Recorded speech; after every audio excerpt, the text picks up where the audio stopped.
அகத்துல காலம்ங்கிற திரைப்படம் ஓடுகின்ற திரைதான் நாம். காலம் ஒரு ட்ரெயின் அப்படின்னா அந்த ட்ரெயினுக்குள்ள உட்கார்ந்து இருக்கிற பேசஞ்சர்ஸ் நாம இல்லைங்கயா. அந்த ட்ரெயின் போற தண்டவாளம் நாம. இந்த சின்ன ஷிஃப்ட் வாழ்க்கையே எங்கேயோ எடுத்துட்டு போயிடுங்க. நல்லா புரிஞ்சுக்கோங்க. வாழ்க்கையில எல்லா பிரச்சனையும் கான்சியஸா நீங்க தவற விடுற பிளைண்ட் ஸ்பாட்ஸுங்க. ஒரு சில உதாரணம் கொடுக்குறேன், புரிஞ்சுக்கோங்க.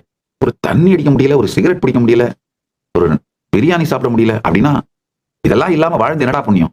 இதெல்லாம் எவ்வளவு பெரிய பிளைண்ட் ஸ்பாட்ஸ் தெரியுங்களா? நல்லா புரிஞ்சுக்கோங்க. இதுக்கெல்லாம் காரணம் என்ன தெரியுமா? நாம இந்த காலம் கடந்து செல்லுகிற கான்சியஸ்னஸ் அப்படின்றது புரியாம இந்த காலத்துல உட்கார்ந்துட்டு போற பேசஞ்சர்னு நினைக்கிறதுனாலதான் இருக்கிறது ஒரு வாழ்க்கை. அட்ரா பண்றா. ஐயா நல்லா புரிஞ்சுக்கோங்க. மதுமாம்சம் விலக்கலை. நான் ஏதோ மாறலா அந்த ஆங்கிள் இருந்தெல்லாம் பேசல.